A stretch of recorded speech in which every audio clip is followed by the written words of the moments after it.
আর ডিমের অমলেটটা বানাবো, দিয়ে ডিমটা দিয়ে দেখো, এই ডিমটা আমি ডিমের অমলেট বানাবো গরম। ওইখানে ভালো রোদ্দুর আছে, ওইখানে ভালো রোদ্দুর আছে। দেখো তোমরা এই রোদ, এত নুনটা নিয়ে আয়, নুনটা নিয়ে আয় বাবা। দেখো বন্ধুরা, এই দেখো এত গরমে, দেখো তোমরা দেখতেই পাচ্ছ পুরো একদম ডিমটা হয়ে গেছে বন্ধুরা। বন্ধুরা দেখো, তোমরা দেখো ডিমের অমলেটটা হয়েই গেছে। আর একটু এর ওপর থেকে নুন ছড়িয়ে দিচ্ছে এই গরমে। আমি কোনোদিন ভাবতেই পারিনি। দেখো বন্ধুরা পাশে ফুটছে।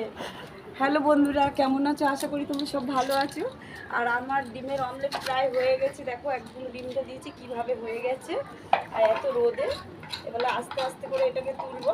তো এইটা আমার মেয়ে পোচ খেতে চেয়েছিল, তো পোচ বানিয়ে দিয়েছি। দেখো এইভাবে গরমে এই ডিমের অমলেটটা হয়ে গেছে। তো কেমন লাগলো তোমরা কমেন্ট করে জানাবে বন্ধুরা।